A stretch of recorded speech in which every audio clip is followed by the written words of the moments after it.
As altas temperaturas e os refachos de vento seguen propagando o lume polos Gallardos en Almería. Un dispositivo de 500 efectivos loita nestes momentos contra o incendio. Hai 12 mortos e 23 persoas non localizadas. Máis de 1000 veciños tiveron que ser desaloxados. Galicia convértese na primeira capital iberoamericana da gastronomía saudable polos beneficios da nosa dieta atlántica. A cociña galega xa é o reclamo pro 35% das persoas que nos visitan. Alfonso Rueda destaca o papel da gastronomía para atraer un turismo de calidade. Poderían ser imaxes da Cuba de finais do século XIX, pero son desta mesma tarde en Ribadeo. Durante toda a fin de semana, as vestimentas brancas inundan a vila que lembra o seu pasado indiano. Toda unha homenaxe aos emigrantes que levantaron aquí impresionantes casas con xardíns e con palmeiras. Comezamos, boa noite. Segue fora de control o incendio dos Gallardos en Almería, onde a pasada madrugada morreron 12 persoas. Hai, ademais, outras 23 aínda non localizadas. Xa arderon arredor de 4.000 hectáreas e houbo que evacuar varias pedanías ante a proximidade do lume. O lume propágase sen control polos Gallardos, impulsado por temperaturas de máis de 35 graus e refachos de sueste de 40 km por hora. Estamos ante uno de los incendios más rápidos y complejos que hemos tenido a lo largo de los últimos años. Un incendio que se ha extendido como la pólvora. Xa se queimaron alrededor de 4.000 hectáreas, sobre todo de mato e esparto. Esta tarde mellorou a situación polo flanco oriental, pero non así polo oeste, unha zona de barrancos prácticamente inaccesible. Con ramblas muy profundas, que provoca carreras de incendio con mucha intensidad. Hai case 500 profesionais e 32 aeronaves traballando para conter o lume. Continúa cortada unha estrada autonómica e un treito de 5 km da autovía A7. En Bédar ou Alfaix, as lapas alcanzaron varias vivendas. Eso estaba muy feo, explotando bombonas, todo, ardiendo casas, los cristales partían. Con un susto que no veas tú. Era un Fórmula 1 el fuego. Por favor, cójalo estrictamente necesario. Le han dicho que salga, go out. Evacuation, yeah, no problem. Hai un milleiro de evacuados, moitos deles van pasar a noite neste pabillón municipal da Garrucha. A Garda Civil tenta averiguar o paradoiro de 23 persoas non localizadas. Esta tarde rastrexaron zonas onde xa se extinguiron as lapas sen atopar novos cadáveres. Só se recibiron 3 denuncias de persoas que non saben nada de algún familiar. Habilitouse un punto para recoller mostras de ADN para contrastalas coas dos 12 cadáveres, aínda sen identificar. Dos 8 feridos, 4 foron trasladados á unidade de queimados do Hospital Virgen del Rocío de Sevilla. A Junta de Andalucía decretou 3 días de loito polos falecidos. A familia real gardou hoxe un minuto de silencio polas vítimas do incendio.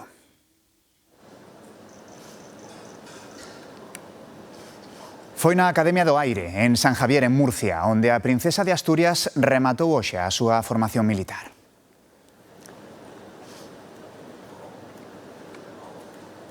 Os falecidos, a maioría estranxeiros, metéronse nunha trampa mortal sen saída. Polo lugar onde atoparon os cadáveres, as autoridades apuntan a que seguiron rutas que non eran as indicadas polos servizos de emerxencias para a evacuación. O forte vento converteu en incontrolable o que comezou como un pequeno incendio urbano pola caída dun cable eléctrico a carón da estrada. As lapas avanzaron 15 kilómetros en 2 horas, cruzando barrancos e ameazando decenas de vivendas diseminadas. A quitar a gente de allí. Casa por casa, forzas de seguridade, traballadores do Concello e o alcalde foron comunicando as recomendacións de emerxencias. Dependendo da zona, uns debían confinarse, outros desaloxar seguindo diferentes rutas. La no atención a esas recomendaciones pues probablemente le haya causado el triste suceso de tener ese número de fallecidos en algunos de estos casos. A maioría das vítimas eran estranxeiros. A 4 dos falecidos atopáronnos nun coche, a outros 8 nun camiño sen saída que non estaba entre as rutas indicadas polas autoridades, algo que os expertos din que nunca se debe facer.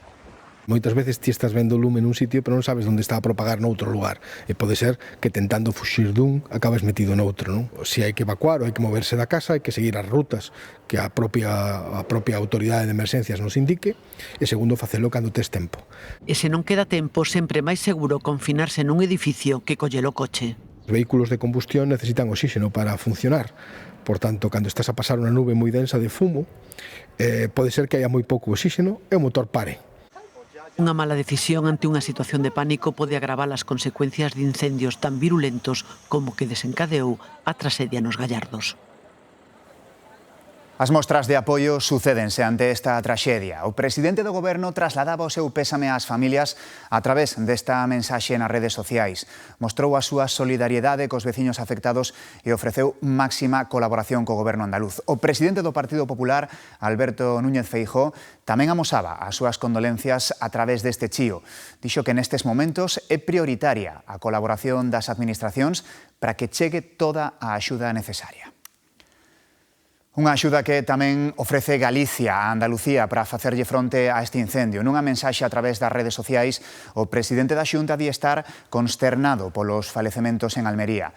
Alfonso Rueda envía apoio e cariño ao pobo andaluz nestes momentos tan difíciles e ponse a disposición do presidente Juanma Moreno para colaborar no que estea na man de Galicia. Máis asuntos deste venres, a princesa de Asturias remata a súa formación militar. No seu último día na Academia do Aire en San Javier, Leonor recibiu a Gran Cruz do Mérito Aeronáutico de mans do seu pai, o rei Filipe. O acto de entrega de despachos pon fin a 3 anos de formación castrexa en que a princesa pasou polos 3 exércitos cunha etapa na Escola Naval Militar de Marín. O Goberno proponlle ás comunidades autónomas a cesión do 55% do IRPF e o 56,6% do IBE.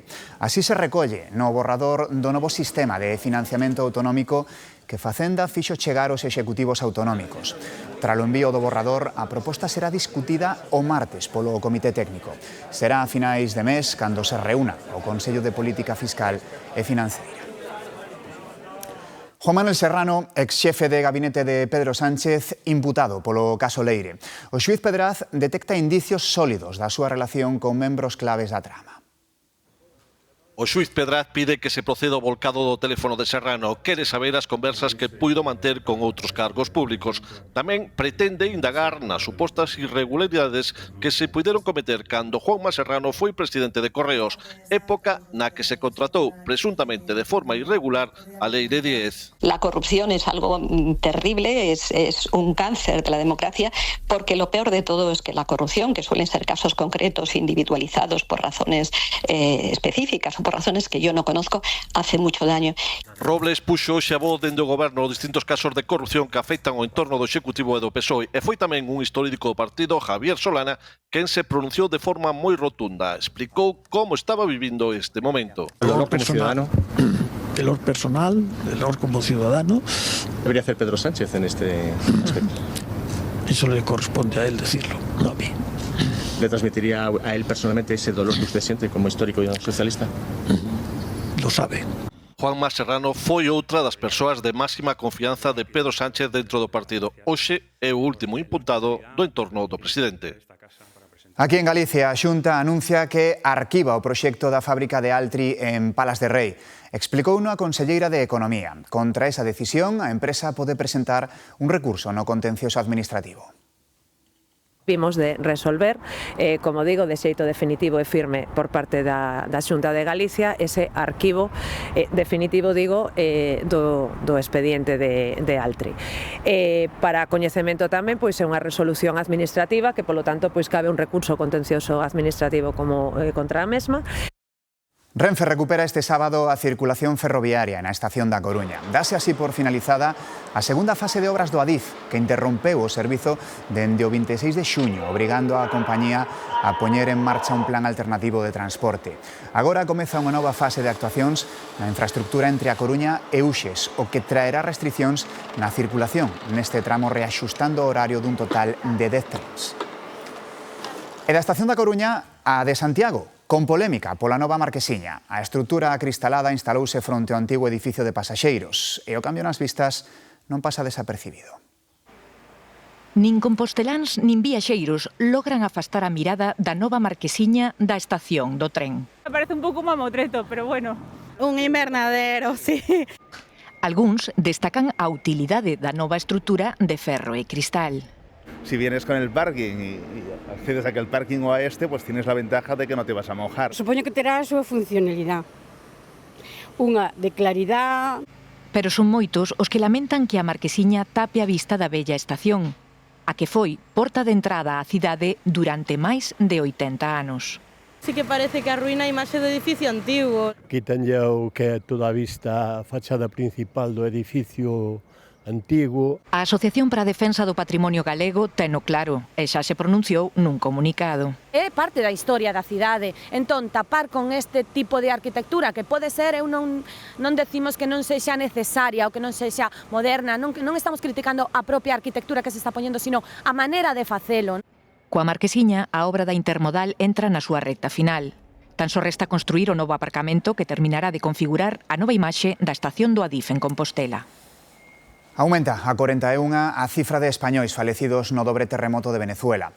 O Ministerio de Exteriores confirmou a morte doutro nacional.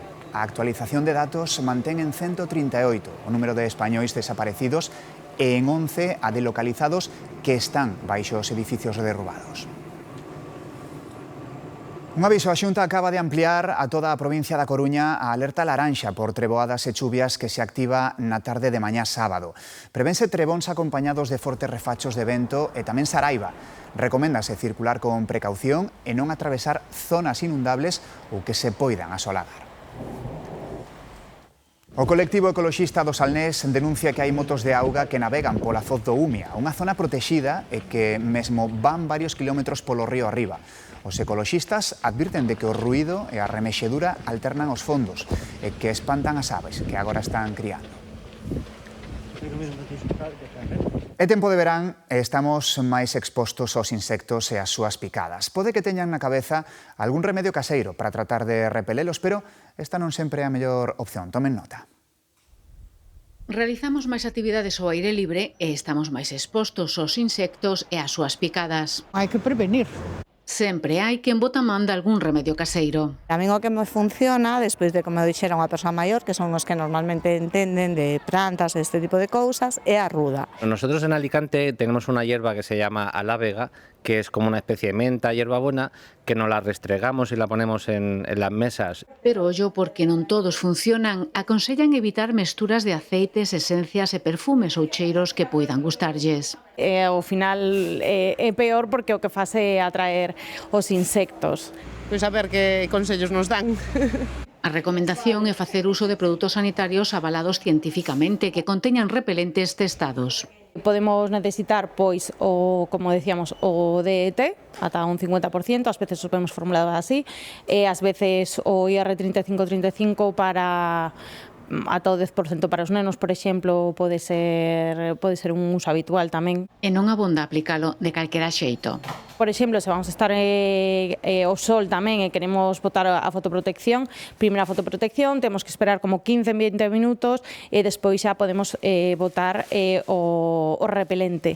Mosquitos e chinches son causa do maior número de consultas que se rexistran nas farmacias galegas.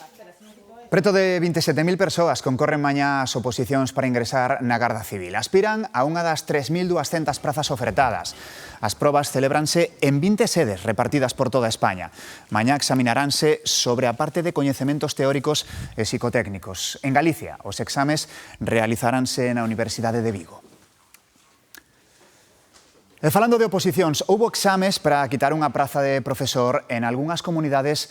As notas foron unha verdadeira desfeita. En Castela e León suspenderon máis do 80% dos aspirantes e en Asturias máis do 60%. E máis, ali un terzo dos aspirantes sacaron directamente un 0. E agora ven o máis rechamante de todo. Entre os erros que había nos exames atoparon falta de ortografías sumamente graves, como estas: voi, hacer ou colaboración. Non hai moito máis que engadir, creo. Confundir o porque co porqué, esquecer un til ou dubidar entre unha letra ou outra. Son erros máis habituais do que pensamos. Pero que pasa cando quen escribe é un mestre? Coas escolas pechadas por vacacións, saímos á rúa cun exame sorpresa. A ver se me explico, pero aquí a ver creo que é con H, non? Primeiro a ver é tremendo, a ver todo xunto non pode ser. Explico, non é con K, é con C. Ou vai con K ou vai con Q, así junteño o día. Había con H e con B. Un exame que abre o debate. Por que escribimos cada vez peor? Os acentos non poño ningún, por despiste. por ir andar correndo tanto, ir co móvil correndo, a min o que me fastidiou foi moito o móvil. Lemos menos, temos a vida apreta e temos menos tempo para ler. La gente que utiliza muy poquitas palabras, o sea, letras para escribir, a mí eso me pone de los nervios. Un relaxamento na escritura que choca radicalmente con como se aprendía antes. Muchas fotos estaba xa fora, estaba suspenso. Tenía 8 años, nos dijo el maestro que por cada falta nos daría un palo con la vara que tenían en los dedos así. Y yo me acuerdo que a ese dictado hice 10 faltas. Por poñer malo nombre sí que che quitaban na primaria un pouco, despois en selectivo xa non me acordo, pero sí que baixaba 0,1 o mellor ou 0,2. O reto volve ás aulas, onde os futuros mestres teñen a responsabilidade de seguir coidando a lingua. A Academia Iberoamericana da Gastronomía recoñece os beneficios da nosa dieta atlántica, declarando Galicia como a primeira capital da cultura saudable. Durante un ano, a nosa comunidade acollerá actividades sobre a alimentación de Iberoamérica co obxectivo de posicionarse como destino líder do turismo gastronómico. A alimentación é saúde. O 86% das doenzas crónicas están relacionadas co que comemos. Enseñamos a nuestros niños historia de la Edad Media e nos enseñamos a comer. É un acto social, como demostran os nosos furanchos. La sociabilidade se genera en torno á mesa. A nova gastronomía promove cumprir as 5 S: saudable, sociable, solidaria, sostible e satisfactoria.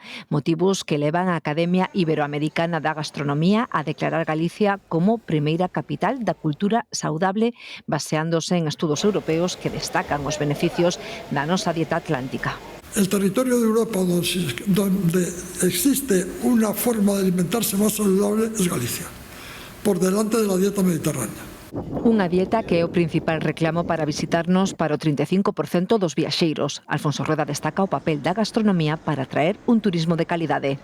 Además es un turista, y eso también lo tenemos estudiado, que se queda más tiempo y que tiene un nivel de gasto superior a la media. Y esto, ¿para qué nos vamos a engañar? Cuando hablamos de turismo es algo que nos interesa a todos. Xunta e Academia da Gastronomía alíanse para promover os beneficios da dieta atlántica galega e da alimentación iberoamericana durante o próximo ano.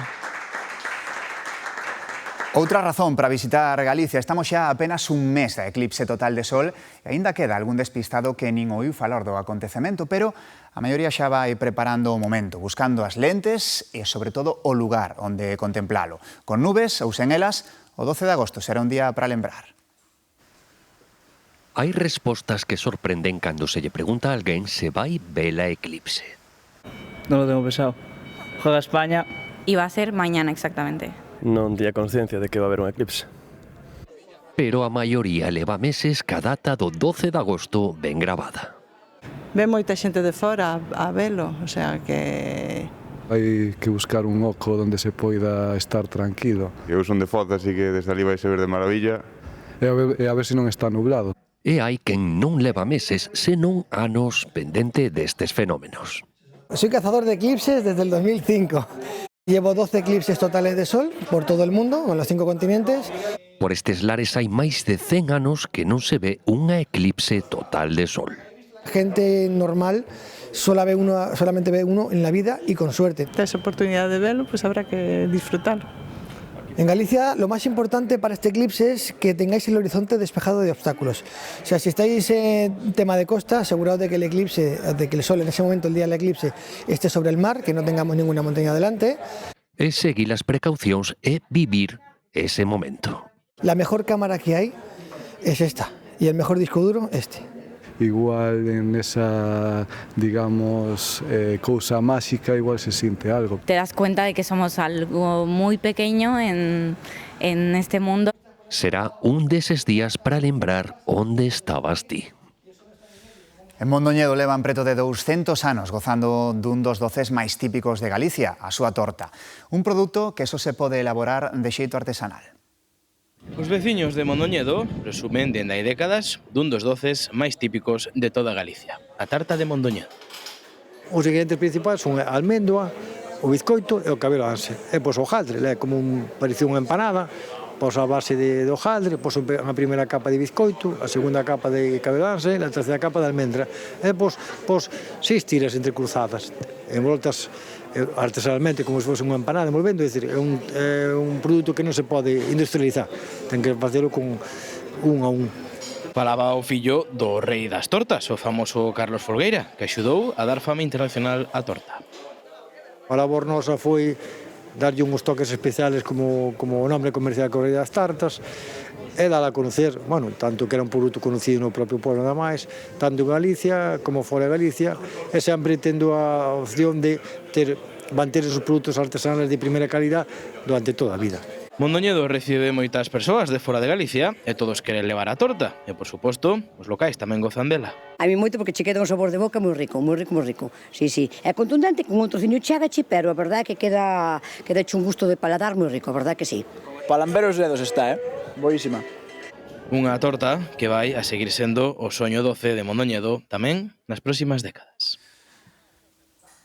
Máis historias para este telexornal de venres. Este é o sorprendente agasallo de Erdogan, presidente turco, os líderes que asistiron ao cumio da OTAN en Ankara.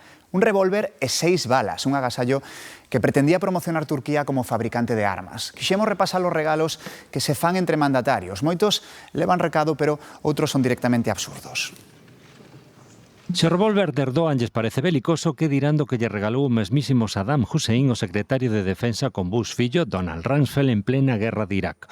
Un martelo medieval, deseñado para perforar armaduras. Saddam non quedou atrás, pretendía malmeter entre os estadounidenses e os seus aliados sirios e plantoulle un vídeo de soldados sirios torturando animais. O as para matalo 3. Máis ben intencionados pero igual de feos foron os regalos do presidente indonesio Suharto aos norteamericanos Reagan e George Bush, dragóns de Komodo. Obama tiña o mesmo estilo agasallando que baixando a escada do avión. Contan que o primeiro ministro Gordon Brown aínda desfruta nos días de outono de peli e manta das 25 películas clásicas americanas que lle regalou en 2009. Cidadan Kane, O Padriño, un regalo imposible de rexeitar. Un exemplo moito máis recente. Marco Rubio, xefe da diplomacia de Trump e católico, levoulle o Papa León en maio deste ano un pisapapéis de cristal coa forma dun balón de fútbol americano. Que se lle agasalla alguén que o ten todo, dixolle como xustificando a falta de ideas.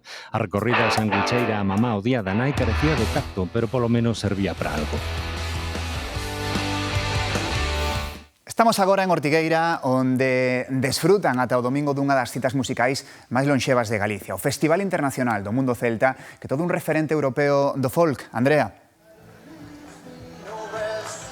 Si, un ambiente moi especial e múltiples sons celtas é o que percorre estes días aquí esta vila de Ortigueira grazas a este festival, todo un referente mundial da música folk que está declarado ademais de interese turístico internacional e que conta case con medio século de historia. Un dos pratos fortes desta xornada é a banda norteamericana Yves Lambert Band, de tradición irlandesa, e tamén os madrileños Xara, pero nun sintres neste escenario ademais vai actuar a Escola de Gaitas de aquí de Ortigueira. Ata este domingo queda aínda moita programación por diante entre a música e outras actividades. Venres na Galega, venres de luar, con Andy, cos vivancos e con moito máis. Hola, compañeiros. Quentando a voz, Silvia. Si, adiante, compañeiros. Colámonos, Pablo, no ensayo, nos últimos retoques vocais que están dando Lu e Uxía, porque un deles chegará esta noite a final.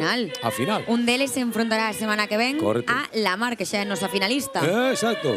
Noite de tensión. Unha festa bárbara que temos esta noite de máxima tensión e de emoción. Contamos coa Orquestra Costa Dorada, temos a Vivancos, temos a Andy, temos a Nacha Lamacha. Temos un feixe de artistas. Non se perdan a Mari Carmen. Bueno, temos cantidad de cosas, pero sobre todo a emoción de recantos esta noite. Segunda semifinal. Preparado todo, Pablo. Seguimos con máis festa, neste caso, viaxando ao pasado. Durante toda esta fin de semana, Ribadeo lembra a súa historia indiana. Esta tarde xa vimos moita xente vestida de branco con traxes de finais do século XIX. Lembran a todos aqueles que emigraron a Cuba e a outros países de América e que fixeron fortuna e despois levantaron aquí as famosas casas indianas con xardíns e con palmeiras. Estes días vai haber visitas teatralizadas, exhibicións de coches e recreacións daquela época de esplendor.